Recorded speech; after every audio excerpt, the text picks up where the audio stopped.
Kensington Station. A tall, muscular man in a dark coat and dark glasses walked out, his phone glued to his ear. Have you got the information? Yes, General. The girl who saved you from the fire 10 years ago is Thea Callahan. She survived after that, but she's been badly disfigured due to the fire. The man tightened his grip on the phone, his expression darkening. It was a hot summer day, but the temperature dipped suddenly. There was a gust of cold wind, and everyone who walked past the man shivered involuntarily. His name was James Caden. 10 years ago, the Cadens were burned alive, falling victim to a scheme against them. Without regard for her own safety, a young girl rushed into the inferno and saved him. All 38 of the Cadens lost their lives that night, and the first family of Kensington was no more. After he was rescued, he jumped into the river. It was the only way to survive.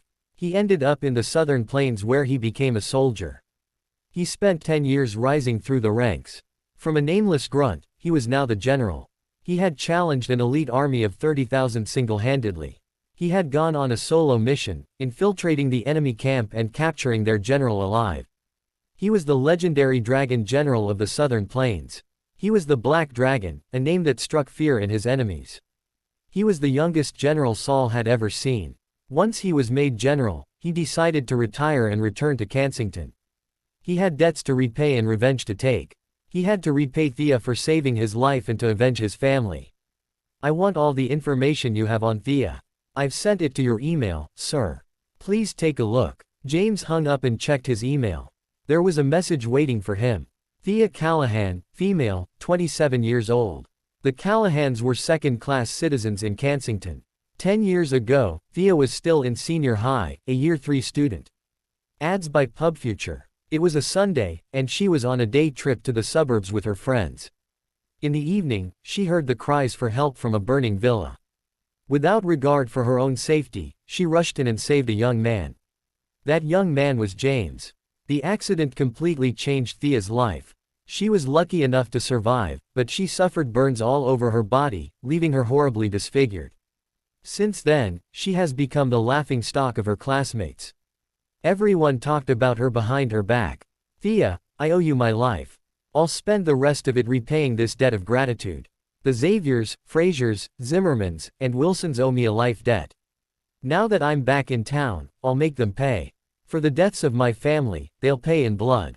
All of them. James clenched his fists, entering a multi-purpose vehicle without a license plate. A man wearing a black tank and cap was behind the wheel. He said, General, the Callahans will be selecting a husband for Thea in 3 days. Patriarch Lex Callahan has issued a statement. As long as a suitor is willing to marry into the Callahan family, he'll be under the Callahans' protection after the wedding. James frowned. Selecting a husband. Sir, the Callahans are quite a prestigious family, yet Thea is now considered the ugly duckling of Kensington. No one will marry her, and she's the laughing stock of the family. Old Mr. Callahan is desperate, so he came up with this idea. Thea may be disfigured, but many still covet the family's business and wealth. With that as an incentive, they would be willing to marry into the family. In the Callahans' villa. Every important family member of the Callahans was in attendance. Today was the day Lex Callahan would choose a husband for his granddaughter. After a meticulous selection process, 10 suitors had made it to the final round. Standing in the foyer of the villa, they were of all ages, shapes, and sizes. None of them had an impressive background, including James. Without Thea, he would have perished in the fire 10 years ago. Without Thea, there would be no James, nor the Black Dragon. A girl covered from head to toe sat on the couch. With a white veil covering her face, no one could see what she looked like. An old man wearing a 3-piece suit stood up, leaning onto a cane topped with the head of a dragon. Looking around at the 10 men, he announced, I've chosen James Caden. The girl in the white veil shuddered. Had her fate been finally sealed? She knew that from the moment she ran into the fire 10 years ago, she had lost everything. Ads by PubFuture. The other suitors left, disappointed. James remained, standing still. Just then, a man stood up and approached James. Clapping him on the back, the man sneered. Treat my cousin's sister well. She may be disfigured, but she's still a woman. I'm sure she'll be able to satisfy you all the same. That was Tommy Callahan, the eldest grandson of the Callahans. James ignored Tommy, focusing on Thea instead. His gaze lingered on her, though he was still unable to see her face. However, he could see that the veil was wet with her tears. Thea, go home on your own. I have an appointment. A middle-aged woman left as quickly as she could, her expression one of mild disgust. The woman was Thea's mother, Gladys Hill. Gladys was thoroughly disappointed in her daughter. All the other girls in the family had married well, but her own daughter had to marry a man plucked from the streets. Dad, I'm going to the office. Thea's father, Benjamin, ignored his daughter. He left after greeting his father perfunctorily. The remaining Callahans stared at James openly, a mocking expression on their faces. He was tall, strong, and able-bodied, yet he was willing to marry Thea, and into the Callahan family. Thea was the laughingstock of all of Kensington, for crying out loud. James approached Thea and extended his arm, looking at her. Thea, crying silently on the couch, was stunned. From now on, I'll protect you. Come with me and you'll have the entire world in the palm of your hands. I'll make you the happiest woman on earth. His voice was strong and unwavering. At that moment, she forgot about the mocking faces of her family. All she saw was the man in front of her. Tall and powerful, yet gentle. James took her hand and pulled her up. Softly, he said, let's go. Hand in hand, they left the villa. A multi-purpose vehicle without a license plate was waiting outside the villa, accompanied by two men in black suits. James led a stunned Thea over. The men started to say, General. James waved his hand, cutting them off. Take me to the House of Royals. I have to attend to my wife's injuries. James was not just the legendary Dragon General of the Southern Plains. He was a skilled doctor too. Treating Thea's scars would be an easy feat. The House of Royals. At 20,000 square meters, the House of Royals was the most luxurious villa in all of Kensington. It had everything from a garden, swimming pool, and golf course. At the foyer of the villa, Thea sat on the soft couch, looking around at the villa in disbelief. It resembled a palace more than anything. When her grandfather chose a husband for her, she knew that anyone with a backbone would never agree to marry her, much less into the Callahan family. She did not know who her husband would be at all. However, she guessed that he would be greedy and lazy. Someone who coveted her family's wealth. Yet, he brought her to this paradise. James knelt and lifted her veil. Don't. Thea panicked and shied away. With scars crisscrossing her face and entire body, she was a fearful sight. What if she scared her new husband away? They had not even been properly introduced yet. James removed her veil anyway. Thea was extremely scared, her heart beating out a nervous rhythm in her chest. She felt so ashamed, wanting nothing more than to disappear and hide. James tilted her face up gently. It was a shocking latticework of scars. James traced his fingers over them. His heart ached for her, knowing that it was all his fault. If she had not saved him, Thea would not be in this situation. He had a tender expression on his face, an unusual look for him. Almost in tears, he said, "Oh Thea, you've suffered too much." Thea did not have the courage to look at James directly. She fidgeted with her shirt instead. Gently, James told her, "Trust me. I'll help you recover." Thea panicked again, still not looking at him. "Get the medicine." James stood up and barked out a command. Immediately, the doors of the villa burst open. A few men in black suits walked in, carrying a few boxes. Inside the boxes were expensive pills, tablets, and other types of valuable medicine. James got to work, fiddling with items inside the boxes and mixing some of them to form a salve. Once he was done, he crouched down by Thea. She was still playing with a corner of her shirt. He took her scarred hands in his, but she pulled away and hid them behind her back. Looking at the floor, she asked quietly, "What are you doing?" "Relax, Thea. Take off your clothes." Thea started crying at once and pulled at her clothes. With tears in her eyes, she said, "Yes, I know I'm ugly. I have scars everywhere. Are you happy now?" She knew that anyone her grandfather chose for her would mock her and humiliate her. She had gotten used to it over the years. Ever since the incident, she had been plagued with nightmares. She cried every day, and she could barely remember what it was like to be happy. Looking at James, she bit her lip, still crying. Tears pooled in her eyes and spilled down her cheeks. James felt his cold heart thaw looking at her. He hugged Thea to him, solemnly vowing, "I will never cast you aside." No matter what you look like, you're my wife, now and forever. Thea was stunned. Was he not going to mock her? She could not dredge up a response. James released her and carefully applied the salve he concocted onto her scars. Then, he wrapped her up with gauze entirely, even her face. When he was done, Thea looked just like a mummy.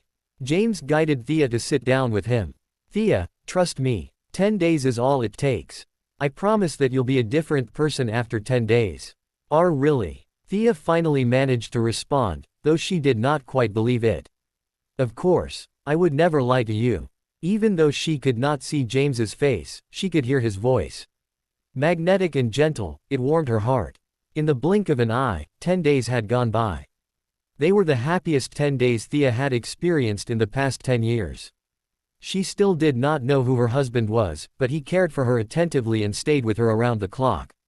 Every night, he told her stories and jokes, lulling her to sleep. Every time she woke up, his strong hands were there, holding her. For the past 10 years, she had forgotten what care was, not to mention love. Now, she felt like she was in love. In the villa, in front of the mirror. Thea was wrapped in white gauze from head to toe, including her face. She could not help but feel nervous. For 10 days, she had applied the salve religiously, feeling her skin burn. James had told her that as long as she did it regularly, she would be able to recover her looks. Is this really happening? She was holding onto a pair of strong hands. Yes. James slowly removed the gauze from her face and body. Thea knew it was bright, but she was afraid of opening her eyes. Go on, open your eyes and take a look. Only then did Thea open her eyes. She was standing naked in front of the mirror. The girl in the mirror still had the remnants of the salve all over her body, but it was obvious that her skin was smooth and unblemished. In the mirror, her face was almost perfect. Thea was shocked. Her jaw dropped. After a few seconds, she wiped away the salve on her face, touching it disbelievingly. What? She was shocked beyond belief. How could the girl in the mirror with smooth, unblemished skin be her? 10 years ago, she suffered burns and disfigurement. No matter how advanced medicine was back then, there was no coming back from that. But now, over the past 10 years, she had not even looked in the mirror once. Now, looking at her perfect face in the mirror, she cried tears of joy. She fell into James's arms and bawled, feeling the weight of grief and suffering of the past 10 years lift. James hugged Thea tightly. I'll never let you get hurt again, he promised. Thea was excited and overjoyed at first, then she realized that she was stark naked. Her exuberance turned into embarrassment. She freed herself from the embrace, looking away helplessly. James pointed to the bathroom, saying, I've prepared some hot water and clothes for you, but I don't know your size, so the bras are of different sizes. Just wear whichever is suitable for you. Shyly, Thea ran to the bathroom. James made his way to the foyer, sinking down onto the couch and lighting a cigarette. General. A man about 40 years of age entered, wearing a black suit. He held a thick stack of documents, passing it to James with his head bowed. This is all the information we have on the Great Four. Everything we could find about the deaths of the Cadens is here. Please take a look. James pointed at the table. Just leave it there. General, they're low-class families. Say the word, and we'll take care of them. James waved his hand. The man stopped talking immediately. James lifted his head and looked at the man in front of him, whose head was still bowed. I'm no longer the general. From now on, there will be no more Dragon General. Investigating the Great Four will be the last time I use my privilege as well. You don't have to stay with me. Take the men with you. You're needed at the border. The man fell to his knees. Sir, we'll follow you to the ends of the earth. The border at the southern plains is stable. The enemy will not invade. General, don't make us leave. Let us stay and help. James stood and pulled the man up, saying, Henry, this is a personal matter. I'll take care of it myself. Once it's done, all I want is to enjoy a peaceful, quiet life without war and violence. I want to stay with Thea and love her the best I can. General, leave. Take the men back to the southern plains. James roared. Henry knelt again. Loudly, he declared, Take care, General. The Black Dragon Army will be waiting for your return. Go. James sat down again and waved his hand. Only then did Henry turn and leave. Thea emerged from her shower in a while. She had chosen a white slip dress which showed off her smooth neck and arms. She would have never worn something like this in the past. She was in a rather good mood, humming a tune under her breath. Touching her smooth skin, she grinned widely. She stopped when she saw James smoking moodily on the couch. She walked over and sat down next to him. Her face was flushed, though she did not know if it was because she had just finished her shower or because she was shy. She opened her mouth without knowing what to say. Even though she had spent 10 days with James, it was different as she was blindfolded. Now that she was actually seeing him, she was a little shy. She did not know what to say at all. Pulled from his thoughts, James looked at Thea, his eyes sparkling. "Darling, when are we getting our marriage license?" "What?" Thea was stunned, her mouth slightly open. She looked adorable when she was confused. James smiled. "I'm part of the Callahans now. I'm your husband according to your grandfather's orders. Are you regretting it? Don't you want to marry me?" "I do." Once Thea caught up, there was nothing to say except those two words. James had shown her so much care for the past 10 days that he had wormed his way into her heart. How could she not marry a man like him? She snuck a glance at James. He was tall, strong, and confident. Even just looking at him made her blush and her heart beat faster. 1 hour later, hand in hand, a man and a woman emerged from the Department of Civil Affairs. Thea looked at the red certificate and it finally dawned on her. She was officially married now. Fantasizing about her future before this, she had hoped that she would one day have a passionate love affair. However, things rarely went according to plan or imagination. Her grandfather had arranged her fate. James, who married into her family, stole her away to a palace-like paradise where she stayed for 10 days. In those 10 days, she had recovered. She was beautiful once again. Even though she still did not know who her husband was exactly, warmth spread through her entire body, and she held onto James's hand tightly. None of the Callahans bothered to look for Thea even though she had been gone for 10 days. To the Callahans, Thea was the black sheep of the family and the laughingstock of Kensington. If it were not for Thea, the Callahans' business would be booming. Once Thea had recovered, she picked up her marriage certificate with James and they went home together. Lex Callahan had 3 sons. According to birth order, they were Howard, John, and Benjamin. Benjamin was shunned by his own family because of Thea. It did not matter that he worked hard, expanding the family business by leaps and bounds. At home, he did not have any rank, status, or authority whatsoever. Benjamin might be a Callahan Group manager, but he had no shares in the company. All he got was a fixed salary each month with no bonus. As such, he was struggling to make ends meet. It was true that he had bought a house, but there was still the mortgage to pay off every month. "This is my home, Jamie." Pointing to the doors, Thea said, "It's nothing compared to the palace you live in though." James took her hand in his and smiled. "Home is wherever you are." Thea smiled. Approaching the entrance, she knocked on the door gently. Gladys opened the door. She was slightly shocked to see a beautiful girl and an unfamiliar man. She asked, "Can I help you?" "Mom," Thea said. Gladys was stunned upon hearing this beautiful girl call her mom. "Mom, I'm Thea, your daughter." "What?" Gladys was shocked. Looking at the girl in front of her, she was confused. "Why, you're Thea." "It's me, Mom. My scars are all gone now." "Hi, Mom," James added. "What?" Gladys thought that she would never recover from all the shocks. Holding onto James's arm, Thea said, "Mom, Grandfather picked him as my husband." Gladys finally responded. She pulled Thea to her side quickly. Coldly, she said to James, "I've never acknowledged you as my son-in-law." She touched Thea's smooth face. "Thea, is it really you? Your face and the scars in your body. What happened?" "Mom, I've been undergoing treatment for the past 10 days. I've recovered now, and will no longer be a humiliation to the family," Thea choked out. Ever since the incident, she had been an embarrassment to the Callahans, causing them to be the laughingstock of Kensington. Her parents were barely able to show their faces in public. "My girl." Gladys hugged Thea, crying. "My girl. It's my fault. I never should have left you alone to deal with it. You've been through so much. Come, let's go inside." She pulled Thea into the house. Now that Thea had recovered her looks, Gladys had other plans in mind. With Thea's beautiful looks, she could marry a rich man instead of a lazy worm who was after the family's wealth. She pointed at the door and coldly ordered James, "Get out." "Mom, what are you doing? He's my husband, hand-picked by grandfather. Let's go to the family villa now. I'll have the old man call off the wedding himself." Gladys wasted no time, dragging Thea with her.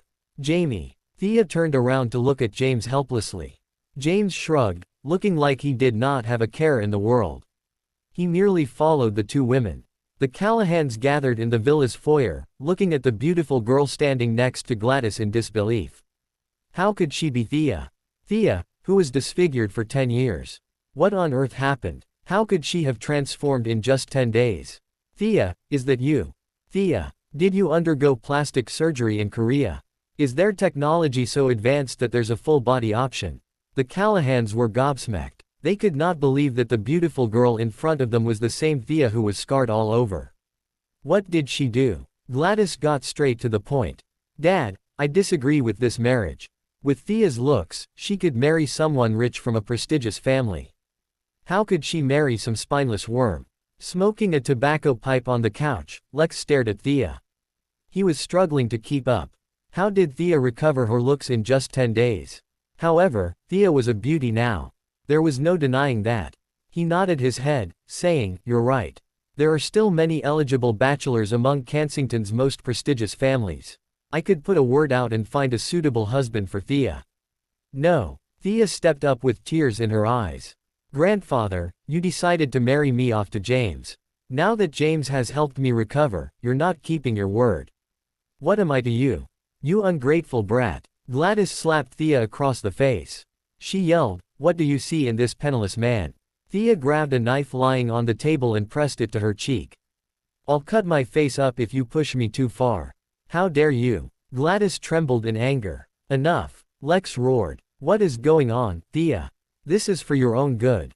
Look at how beautiful you are now. You could marry well and enjoy an easy life. Why do you insist on being with a poor fellow like him?" Just then, James, who had been quiet all this time, spoke up. Looking around at the Callahans, he said mildly, "I don't care about being part of your family either way, but this is between Thea and me. We've obtained our marriage certificate. If she wants a divorce, I'll go with it. If not, no one will force her to do anything. Who gave you permission to speak?" Tommy, the eldest grandson of the family, leapt to his feet and pointed a finger at James.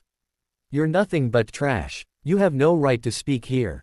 If we want you gone, you're gone." James reached out and bent Tommy's outstretched finger backward. Coldly, he said, "No one has ever pointed a finger at me before." "Ah, it hurts." Tommy yelled in pain. His body was bent at an awkward angle and his face twisted with pain. He said, my bad, please let go." James obliged. Tommy panted hard. Looking at James's expressionless face, Tommy was angered. He picked up an ashtray from the table, preparing to hit James on the head.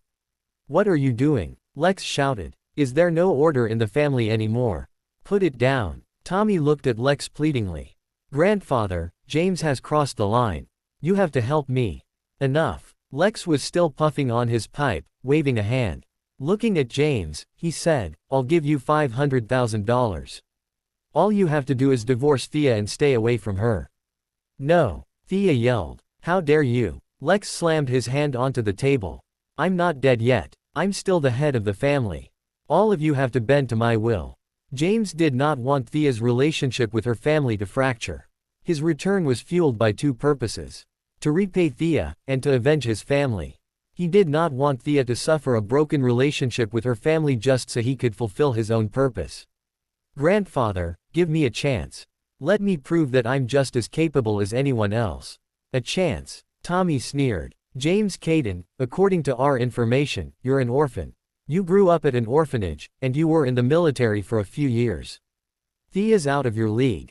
Sure, we could give you a chance. Have you heard of Celestial Group? We've always wanted to work with them, but we've never managed it. If you could make it work, we'd be happy to acknowledge you as part of the family." Tommy had disliked James from the start. He was a retired soldier after all. He had no money and no power. What was he so arrogant for? Therefore, He came up with this idea to make things difficult for James, hoping that he would give up. He already had a better candidate in mind for Thea, Joel Xavier. The Xaviers was the leader of the Great Four, and it would be a beneficial union. Grandfather, let James try getting a deal with Celestial Group. If he gets it, we'll acknowledge him. Otherwise, he's gone. Lex puffed on his pipe. Agreed. Our business mostly deals with medicinal processing. Recently, Celestial Group has been expanding its production, and they have released plenty of order opportunities. Many businesses are fighting to obtain these orders. If you could get an order worth 30 million from them, I'll tell everyone you're the son-in-law of the Callahans. You have 10 days. I don't need 10 days. I'll get it done tomorrow. After that, James left with Thea. He's bold but stupid. Celestial is the leader of the pharmaceutical groups, worth 100 billion in the market.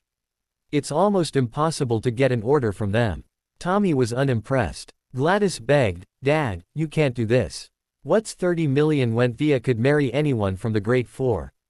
Lex waved his hand. We can't rush it. Celestial's business dealings are all with the Great Four. It won't be that simple to get an order from Celestial. Let James try. He'll give up. By then, we'll think of an idea for Thea to marry someone from the Great Four. With a marriage alliance, we'll be able to rise through the ranks in Kensington. After leaving the Callahans' villa, Thea was crying. Jamie, I'm so sorry. I don't even have any control over my marriage. James took her hand. It's okay. Grandfather has made the statement. If I manage to get an order from Celestial Group, he'll have no choice but to acknowledge us as husband and wife. It's Celestial Group we're talking about. Thea was worried. Born and bred in Kensington, she knew all there was to Celestial Group. Celestial Group was an international company, having broken into the Kensington market just recently. The Great Four basically monopolized Celestial Group's orders. James only smiled. We'll never know if we don't try. Thea thought of something suddenly, saying, oh yeah, I remember now. An old classmate of mine is working at Celestial Group. In fact, she's the head of a department there. Let me get in touch with her. She might be able to connect us with the higher management. Okay. Holding hands, the both of them walked home to Thea's. Thea's house and the Callahans' villa were located in the same residential area. Where the headquarters of the Callahans was the villa, Thea's place was in a high-rise building. The two of them took a leisurely stroll back. Gladys had arrived ahead of them, and she refused to let James into the house. James shrugged. There was nothing he could do. I'll go home then, Thea. Thea knew she had no choice either, so she nodded. The priority now was to secure the orders from Celestial. That way, the Callahans would have no choice but to accept James as part of the family. After settling down at home, she got in touch with her classmate whom she had not spoken to for many years. On the other hand, James returned to the House of Royals, situated in an area where the most luxurious villas of Kensington were. He sat down on the couch and lit a cigarette. Taking out his phone, he dialed a number. Bring me the chairman of Celestial Group. He hardly wanted to press his privilege as the Dragon General, but it could not be helped if he wanted the deal with Celestial. Soon, a middle-aged man about 50 years of age arrived at the house. Wearing a suit, he was heavy-set and starting to go bald. General. As soon as the man entered the House of Royals, he fell to his knees. In Kensington, he was in charge of Celestial Group. Hailing from the capital, his name was Alex Yates. Before arriving, Alex had taken the time to find out with whom he would be meeting. He was kneeling in front of the legendary Dragon General of the Southern Plains. He showed no mercy on and off the battlefield, and his enemies cowered in fear when they heard about the Black Dragon. The Dragon General was no ordinary man. He was more than important, and therefore commanded the highest level of respect. Still kneeling on the ground, Alex felt a trickle of perspiration slide down his spine. Alex Yates. James put down the stack of documents he was holding in his hand. Looking at the middle-aged man kneeling on the ground, he waved a hand and said mildly, "Why don't you stand up?" "Yes, sir." Alex stood. He was sweating profusely, but he made no move to wipe his sweat away. Shaking in fear, he wondered if he had somehow offended this modern-day Ares. Why was he summoned? "Tomorrow, my wife Thea Callahan will be visiting Celestial Group, asking for a deal of 30 million. You're to handle it personally. Don't mess it up." Alex sighed in relief and broke into a smile. Of course, General. Even if it's a deal of 300 million, it would be yours if you say the word. Remember, my wife's name is Thea.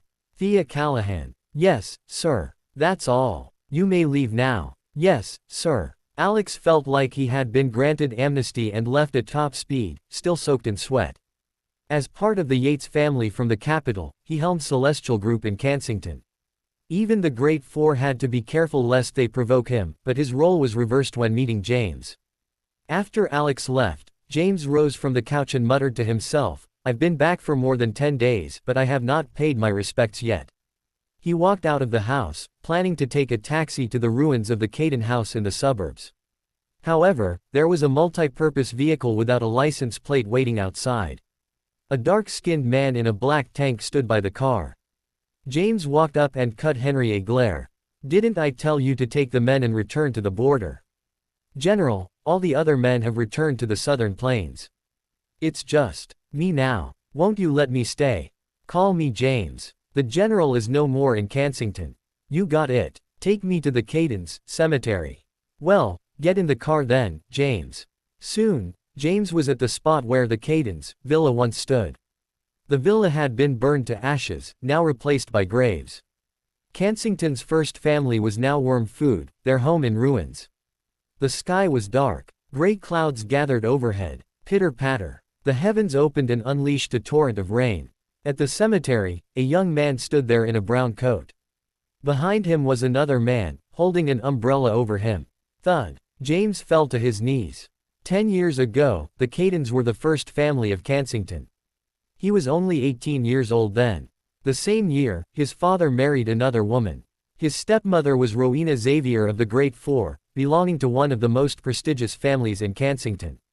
Rowena had a plan all along. She slipped into James's grandfather's bed, accusing him of drugging her. His grandfather's reputation was left in tatters and the Cadens were reduced to a joke. That very same year, Rowena lodged a report against his father, accusing him of corruption and bribery. His father was so angry that it triggered a heart attack. Not only did Rowena not save him, but she pushed him off the 3rd floor. She told everyone else that his father Nicholas committed suicide because he felt guilty. After the death of his father, the Xaviers, who led the Great Four, converged at the Cadens and killed his grandfather. They held the entire Caden family hostage, forcing them to hand over their family treasure, a painting named Moonlit Flowers on Cliffside's Edge. After they obtained it, the Great Four burned the house down with the Cadens still within and divided the Cadens' assets.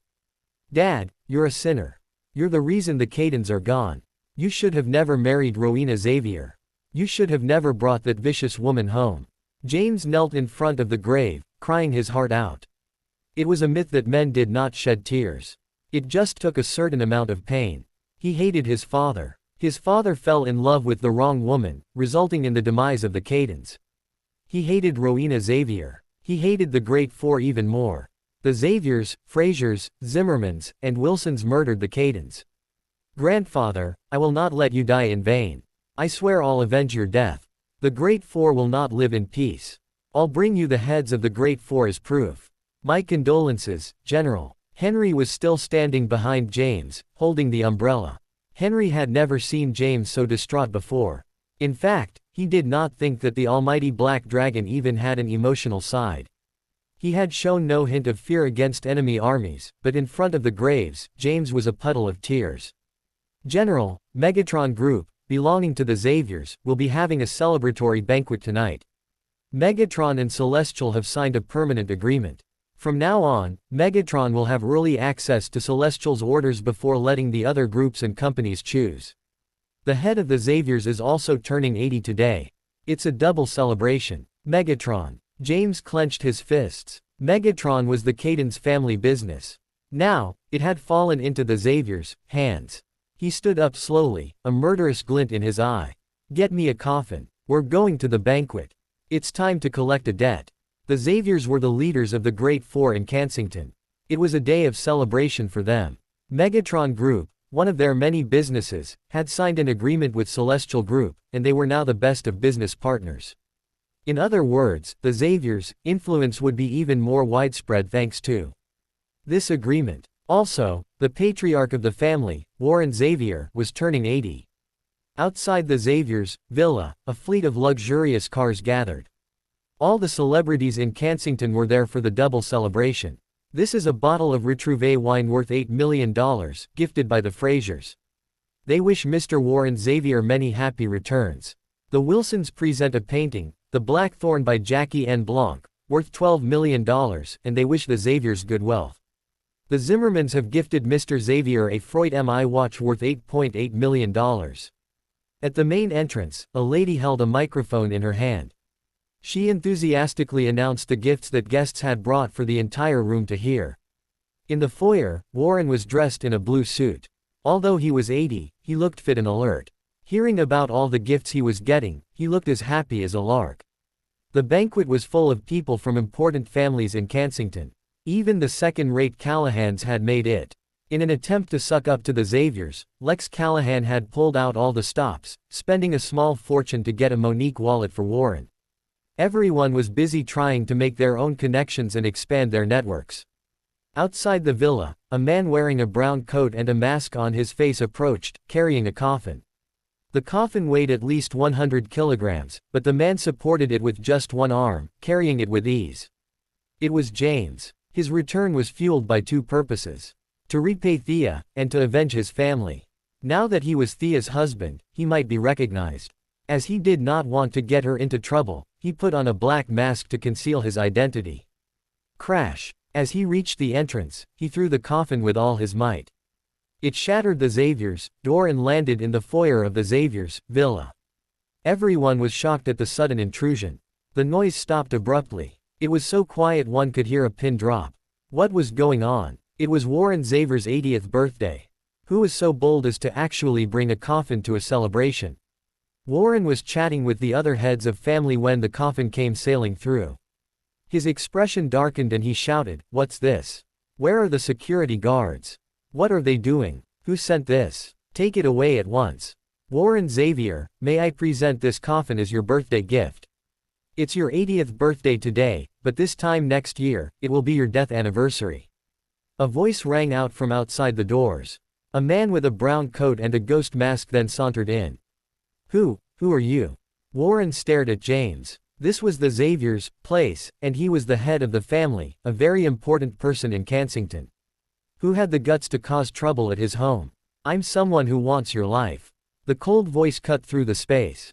With the black ghost mask on his face, James stalked over to Warren. Not today. A man in his 20s walked over and pointed at James. I don't care who you are. When you're at the Xavier's, we're in charge. That was William Xavier. Still pointing at James, William attempted to remove his mask. Coldly, he said, "You're a coward for hiding behind a mask. Let's see who you are." James attacked. He grabbed William's arm and lifted him off the ground before twisting it. Crack! William's arm was torn clean off his body. Blood fountained everywhere. Ah! William howled in agony. All the guests were in shock. As they were people of status and lived in peace, they had never seen such gore or violence before. Many of them stumbled backward, worried that they would be the next target. Looking just like a modern-day Ares, James threw the arm away carelessly. He had a confident, aggressive air about him. Coupled with his display of power earlier on, the Xaviers were so scared that they were trembling, backing away as much as they could.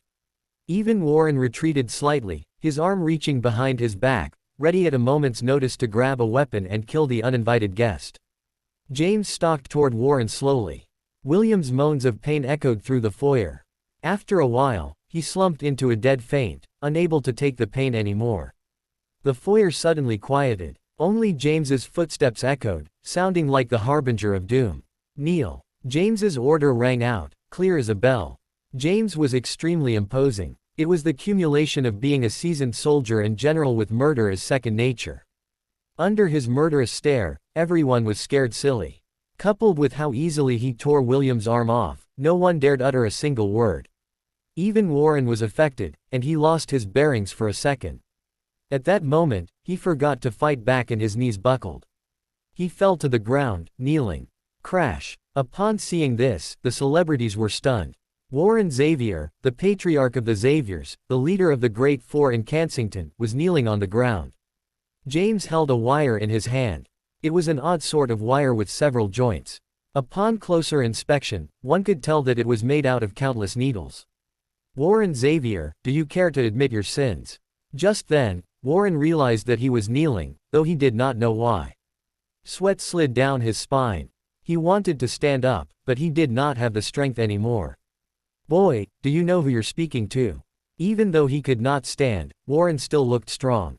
His arm was still behind his back, ready to attack with a weapon anytime. The other Xaviers did not even try to protect Warren, worried that they would be hurt as well. I might as well tell you the reason. 10 years ago, a fire razed Flora Lakeside. It burned for an entire day. 38 lives were lost, and now, you'll pay in blood. His cold, merciless voice rang through the foyer. James moved. In a flash, he appeared behind Warren. He wound the silver needle wire around Warren's neck and pulled. Blood spurted, and Warren's head thudded to the ground. Ah! Kensington's celebrities screamed and fell to the ground, all of them shivering in fear. Upon Warren's death, the Xaviers did not know what to do, frozen to the spot. James produced a black bag. He scooped Warren's head into it and turned to leave. Long after he had left, the Xaviers' villa remained dead quiet. Everyone squatted on the ground, cradling their heads in their hands. Warren's headless corpse remained motionless in the foyer. At the Cadens cemetery, Thomas Caden's grave, James leaned the black bag against the tombstone. He took a flask out and swigged a mouthful from it. He poured the rest of it in front of the grave. Grandfather, don't worry. I'll make sure that our entire family rests in peace. I'll also get moonlit flowers on Cliffside's edge back. After that, he got up and left. When he returned to the House of Royals, he took a bath. In the Xaviers' villa, the celebrities who were there for the celebration left. In the foyer stood a coffin. Warren's corpse lay on the ground. William, who had lost an arm, had been sent to the hospital. All the Xaviers were kneeling at Warren's corpse. In the lead was a beautiful woman wearing a dress. She was Warren's youngest daughter, Rowena. The same Rowena that destroyed the Cadens utterly. She was in a terrible mood. Has anyone called Trent? Her roar echoed through the quiet foyer. Why yes. We've called him. Leave everything as it is. We'll wait till Trent gets back. It was a quiet night. In Kensington's military region, a few helicopters painted with the words, Western Border, landed. A middle-aged man clad in a military uniform wearing a cold expression exited the helicopter. Outside, a row of fully armed soldiers stood in a line. They saluted the man. A jeep appeared and the man got into it. It headed straight to the Xaviers' villa. Upon his arrival, he assessed the situation in the villa and saw Warren's headless corpse. He removed his hat and fell to his knees. Dad, I'm sorry I'm late. I swear I'll bring the culprit to justice no matter who he is. His voice, full of rage, echoed through the house. Trent. Rowena appeared suddenly. The man was Warren's fourth son, Trent. Trent was expressionless, his face dark. I need the banquet surveillance video. I'll get it right away. Rowena nodded and got someone to retrieve it. Trent stood up and inspected Warren's wound before watching the video. He saw the entire process of James killing Warren. Coldly, he asked, what did he say before killing Dad? Rowena said, 10 years ago, a fire razed Flora Lakeside. It burned for an entire day. 38 lives were lost, and now, you'll pay in blood. Trent clenched his fists upon hearing this and his expression darkened. A survivor of the Cadens. It must be. Trent pressed his palms into his face and waved a hand at Rowena. Bury Dad. Keep it simple. I'll make a trip to the capital and ask the big man there about potential Caden survivors. Early the next morning, James received a call from Thea. Hey honey, I've managed to get in touch with my classmate. She's willing to help and has set an appointment up with the chairman, Alex Yates. Where are you? Let's go to Celestial Group's office now and secure the order. Grandfather will accept you then. Thea's excited voice sounded through the phone. Wait for me at home. I'll pick you up in a bit. After hanging up, James rolled out of bed and got ready at top speed. Where are we going, James? Henry was already waiting with the car. To Thea's. Hop in. James complied. With Henry at the wheel, they reached Thea's place in no time. They waited for her outside. Thea appeared soon. As she was going to meet the chairman of Celestial Group, Thea had put in extra effort to groom herself. Wearing a pretty, form-fitting dress and her black hair hanging loose over her shoulders, she was a vision to behold indeed. Honey. Having seen the black multi-purpose vehicle approach from a distance, Thea jogged up to the car with a joyful expression on her face, saying, "My classmate pulled out all the stops. She's made the appointment for us, so all we have to do is show up at Celestial Group's office."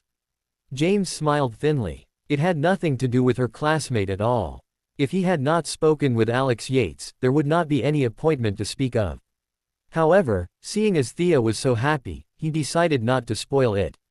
Instead, he complimented her. "I knew it. You've got this, darling. It's all up to you now. If we don't get the order, I'm out." Thea smiled brilliantly. "Don't worry. I won't let that happen." She might still be hazy about the details of James's background, but she had been to his villa before. The House of Royals was the poshest villa in Kensington, and it had a hefty price tag attached to it. Any Tom, Dick, or Harry would not be able to afford it. She felt impossibly lucky that he was hers. Now, she wanted to prove her capability to him. She wanted to show him that she was no longer the old Thea. Even though she had been a laughingstock for years and years, she kept up with her studies at home and was an accomplished scholar. "Let's go, darling." Thea got into the car. James said, "Henry, to Celestial Group's office." Thea cuddled up to James and thought about what happened last night. She said, "Honey, did you know that old Warren Xavier was killed last night?" The Xaviers were the leaders of the Great Four. As the head of the Xaviers, Warren was famous. Everyone knew who he was. At the Xaviers' banquet last night, there was a celebration where they celebrated the partnership of Megatron Group and Celestial Group.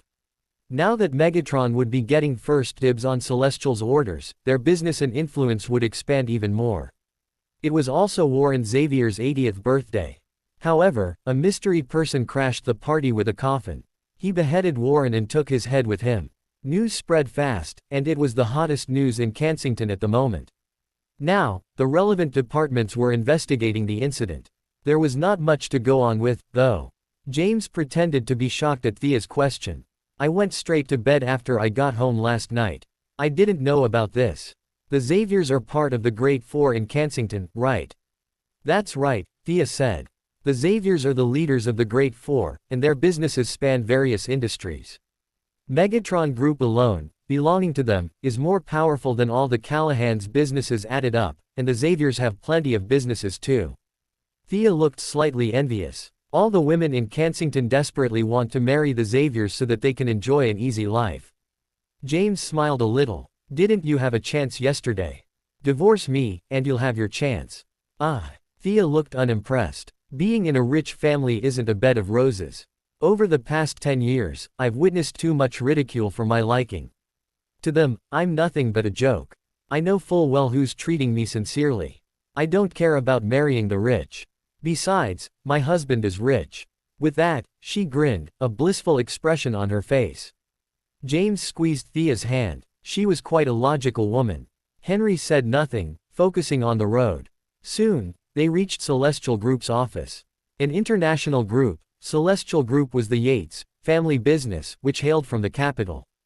Their headquarters was an impressive, 8-story building. James and Thea exited the car. Thea looked up at the imposing building, panic creeping over her. Over the past 10 years, she had stayed home as much as she could. Ads by PubFuture. However, she had a strong thirst to visit and explore the world outside. The reason why she studied so hard at home was to free herself from the proverbial cage and soar higher. She took her phone out and called her classmate. About 20 minutes later, a woman in thick makeup and a work skirt approached them. When she saw Thea standing at the entrance, she could not hide her surprise. She had heard that Thea recovered her looks. Thea had even sent her a picture, but she did not believe it. She was forced to accept the truth now that she saw Thea in the flesh. She looked envious as she noticed how beautiful Thea was now. Coming up to them, she asked hesitantly, "Thea?" Excitedly, Thea grabbed the other woman's hand. She said, "Jane, it's me. You've really made it as the head of a department at Celestial Group." Jane Whitman was extremely flattered. She smiled and said, "I'm just trying to make a living." "Thea, if you want to meet the chairman, you still need the general manager's permission. Let's go." Thea stood rooted to the spot. When they spoke on the phone yesterday, Jane promised that she had made an appointment with the chairman, Alex Yates. "Thea, You must know that it's not easy to get an order from Celestial. If you want the order, you'll have to. She bent closer to Thea and whispered something in her ear. Thea rejected Jane's idea firmly.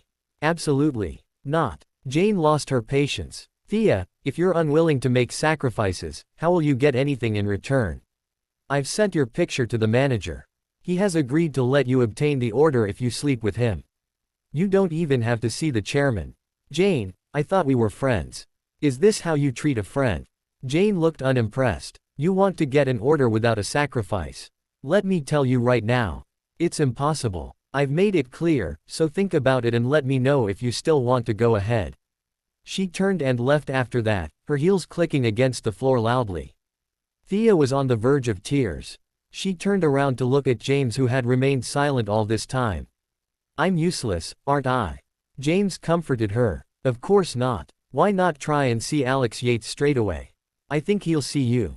Go on, I'll wait for you in the car. James gently pushed Thea in the direction of the building. Just then, Jane returned with a middle-aged man. The man was in a suit and tie, looking like a successful businessman. Jane had her arm curled intimately around his, approaching Thea once again.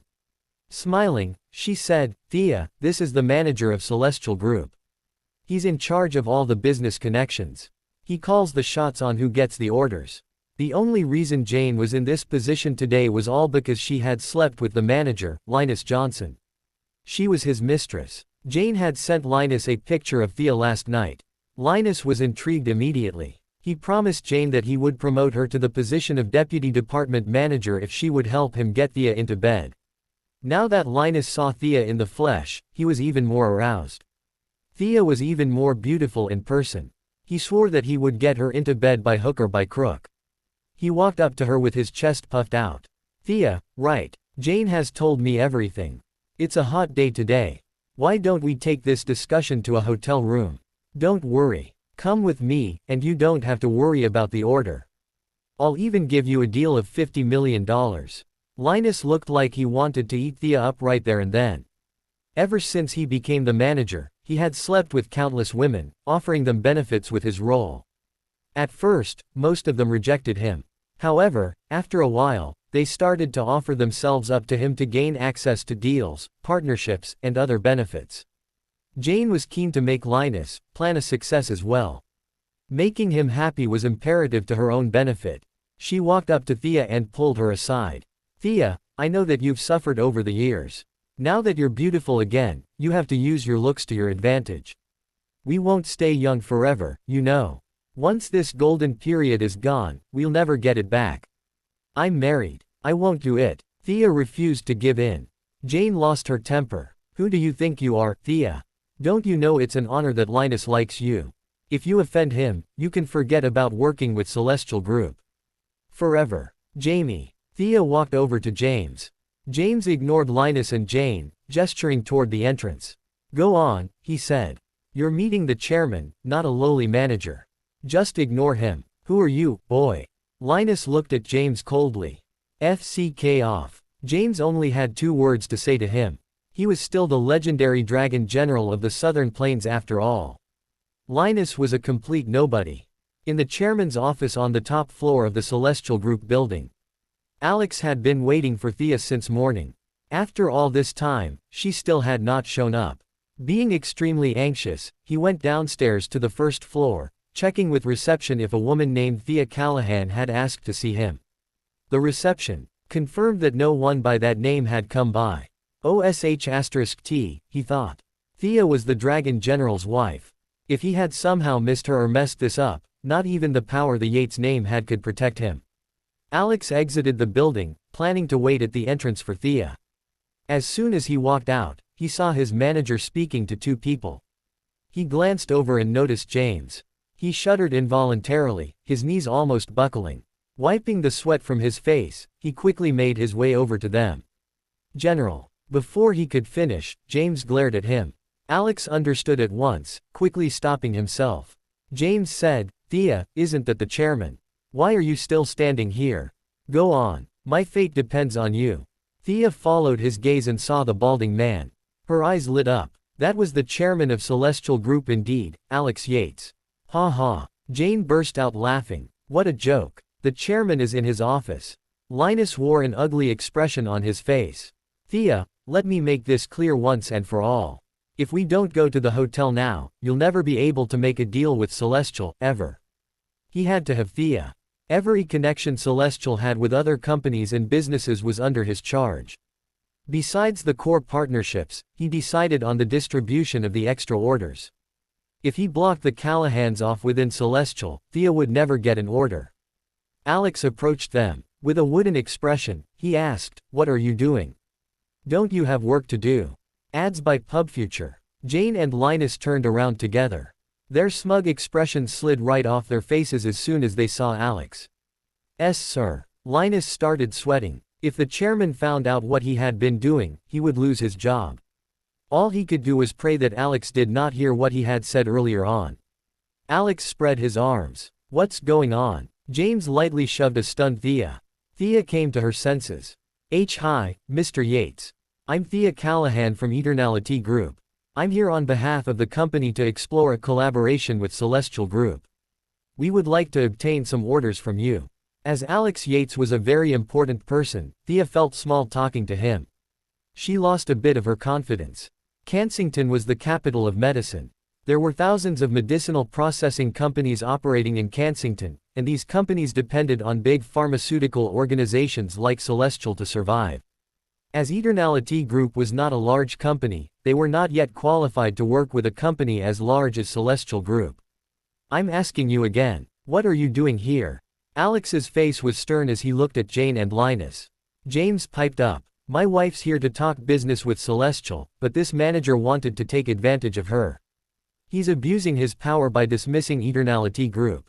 I think that is a large company, Celestial Group should deal with this matter fairly." "Of course." Alex nodded and said, "He's right. Looks like we have some corruption to eradicate in the company." Linus Johnson, right. Go to the finance department and collect your salary. You're fired. Huh. Linus was shocked. Had he been fired just like that? "Yes, sir, don't listen to him. The Callahans are too small to work with us. Celestial's orders are meant for the more capable companies. They were bothering me, so I came up with an excuse to brush them off. All I do is for the company's benefit. Do you want me to repeat myself? And you, pack your things up and get lost." Alex pointed to Jane. He turned to James and Thea after that, smiling at them. "Miss Thea Callahan from Eternality Group, was it? This way to my office, please. Let me handle this personally." Alex gestured politely with his arm. Thea was confused. Since when was the chairman of Celestial Group this polite and easygoing? James pushed her lightly again. "Go on then. This is a golden opportunity. My fate is in your hands." Thea caught up and nodded.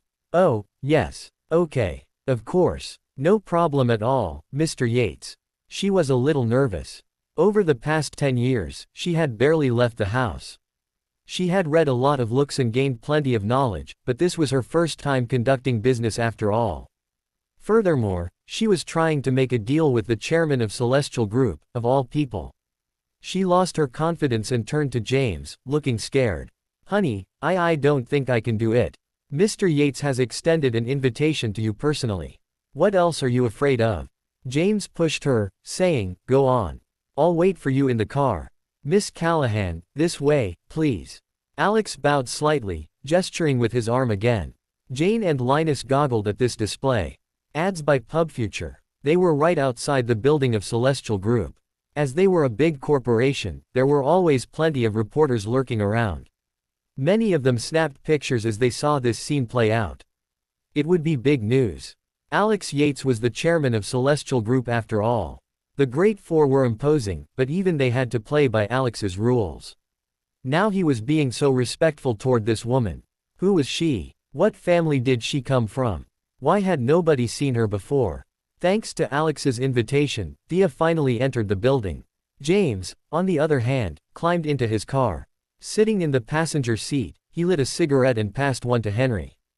Henry did the same and took a drag from it. He asked, "General, was all that necessary? All you had to do was ask, and the Yates would have given you their entire corporation." James blew a smoke ring. "And why would I want it? As a gift for Thea. She might not like it." All I have to do is support her in her endeavors. Also, how many times do I have to tell you? Don't call me General. It's James here. Sorry, James. It's hard to break the habit. On the top floor of the Celestial Group building, Alex took Thea to his office and made tea for her himself. Thea was extremely shocked. Quickly, she said, Mr. Yates, let me do it myself. Please sit down, Miss Callahan. I'll make the tea. Make yourself at home, please. Thea could not wrap her head around it. Mr. Yates, I'm here to talk business. Yes, I know. Have a cup of tea first. I'll get someone to prepare the contract right now. Oh, is an order of 100 million enough? If not, I can increase the volume. What? Thea was stunned. She had not even said anything, yet Alex had given her an order of $100 million just like that. Since when was it so easy to conduct business with Celestial? Alex noticed that Thea's expression was uneasy, and thought that 100 million was not enough. Immediately, he said, is it not enough? I'll give you more. How does 500 million sound to you? No, it's enough. 100 million is enough, Thea replied hurriedly. 500 million. What was going on? With an order of 500 million, the commission would be 20%. If the deal went through, the Callahans would get a profit of $100 million. The Callahans were not able to pull off such a huge order yet. They would be scrambling to keep up, and even an order of $100 million would require them to put their best foot forward. Alex was extremely efficient. In no time, his secretary had drawn up a contract. Thea signed it, still in a state of shock. Before she left, Alex gave her his business card. Miss Callahan, this is my card. Let's keep in touch. He never mentioned James once. He knew who James was, yet Thea did not seem to know. As the chairman of Celestial Group, he knew how to read body language fairly well. James did not want his identity exposed. That much he knew. Thea took the contract with her. As she left the building, she felt like all that happened was like a fever dream. It was too easy. She had barely spoken, yet Celestial had practically gifted the order to her. She got into the car. Honey, I think that Alex Yates is trying to get into my good books. I barely said 2 words before he gave me an order worth $100 million.